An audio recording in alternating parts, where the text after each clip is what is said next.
దయచేసి నన్ను క్షమించు అన్నప్పుడు అర్థం ప్రక్రియ ఇక్కడ కన్ను మాదిరిగా అద్భుతం. మూడో నేత్రం ఓపెన్ అవుతుంది అన్నట్టు. డబ్బు గురించి చేసేటప్పుడు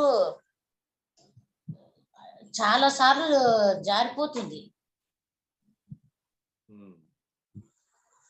అది నోటు పెట్టుకున్నప్పుడు మామూలుగా చేసినప్పుడు డైలీ కాయనే పెడుతున్నాను. డైలీ ఏం జారట్లేదు, ఈ రోజే జారింది.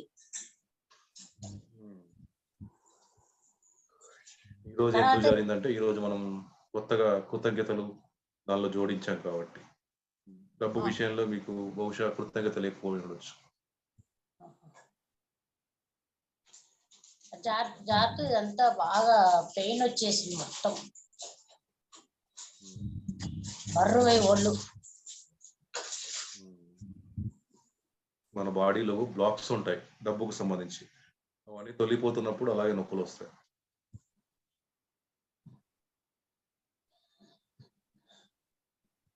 తర్వాత మనము డబ్బుకు అది కాయిన్స్ తీసి పెట్టిన తర్వాత గురువు గారి గురించి కూడా కొంచెం చేశాం కదా, అప్పుడు చాలా దివ్య తేజస్సు, చాలా దివ్య తేజస్సు. ఓ అద్భుతం. ఇప్పుడు లాస్ట్ది మనం మళ్ళీ చేశాం కదా, ఆ ప్రక్రియ ఏమో ఫస్ట్ స్టార్టింగ్ నుండి ఇక్కడ చెయ్యి బాగా పెయిన్, తర్వాత ఇదంతా మొత్తం, ఆ తర్వాత ఈ లెఫ్ట్ సైడ్ అంతా ఇట్లా కూర్చొని కూడా వస్తలేదు, అంత పెయిన్. కాలు ఇక్కడ నుండి మొత్తం పాదం వరకు. సంపద అంటే స్త్రీతత్వమే సంపద. మీకు స్త్రీతత్వానికి సంబంధించిన ప్రాసెస్ జరిగింది. లెఫ్ట్ సైడ్ అంతా స్త్రీతత్వం, రైట్ సైడ్ అంతా పురుషతత్వం.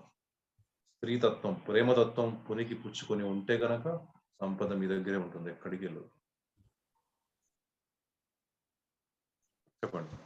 కానీ సార్ మీరు ప్రక్రియలు సేమ్ చెప్పకుండా కొంచెం ఇటు అటు అటు మార్పు చేసి చేపిస్తున్నారు కదా ఈరోజు మీరు.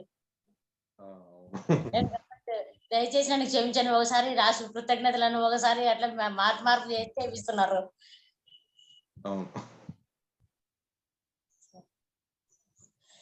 సరే సార్, ధన్యవాదాలు. Thank you sir. ఇది